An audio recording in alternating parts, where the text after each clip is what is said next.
phone call? What the funny thing, whenever she's not home and she goes out, I'm constantly up. I'm walking around, and that particular night, I just sat down on the side of the bed, and when the phone rang, I just knew it was something. So, we just had to. I had to call my mom, call my sisters, tell my husband, not that she's been shot in the head, but we got to go now. So it's hard.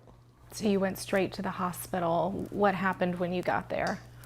We stood outside in the cold and rain under the carport with the police because we couldn't go in for like 7 hours. That must have been torture.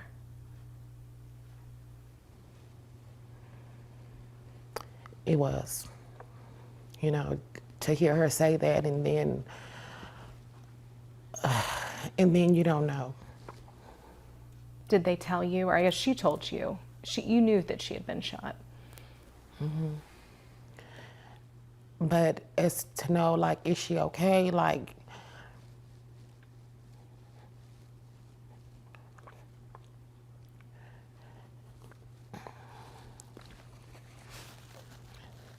seven hours is a long time. And the police were trying to be as helpful as they could, but they didn't know, her situation because they were out there with me. And they had to secure the hospital so that if it was a threat to her, not knowing who the shooters were, not knowing if they were followed to the hospital. Like, they were worried about her safety, even in the hospital. Yes, she was under an alias. And I suggested that they keep it that way because we didn't know anything. Looking at social media with this guy, the way they were showing him, and then knowing that she's in the hospital, like, that was torture by itself. So 7 hours later, you get to your daughter. Mm-hmm. What did you see? Basically, the picture that I posted on her GoFundMe is what I saw. She had a tube. To me, she looked like she was dead. Me being a mom.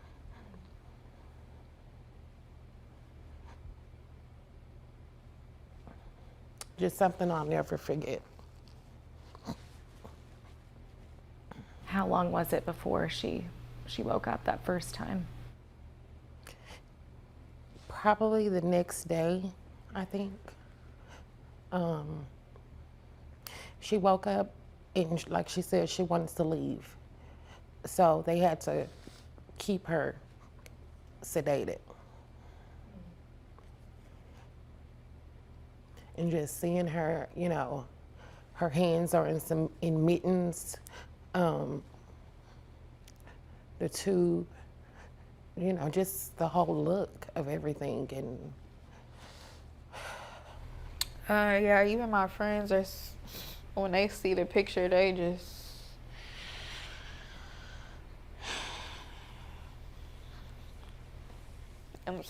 like, you need a warning sign. Yeah, but my family, I didn't share a lot of things with my family because it was so much going on. And once I did post the GoFundMe, it was like everything started over. People wanted to know how she was doing. What happened? First, a lot of calls, and yeah, it did. Like, it was coming back all over again, which we knew was gonna happen, but it's just like you having those emotions all over again. There's no planning for any of it. It's no planning with her having nightmares. She was constantly nauseated. She couldn't eat. the anxiety, the constant emotions, just out of nowhere she's crying, you know. We're just trying to take care of her. And so we had to deal with all of that. And we're still dealing with it. For a while, she was afraid. She didn't know, you know, she just didn't know. You know, even as a mother, I'm sheltering her from the TV. I'm sheltering her, I'm keeping her phone so she's not on social media. She's not seeing the pictures from that night. You know, she's not reading all these comments. It's just a lot.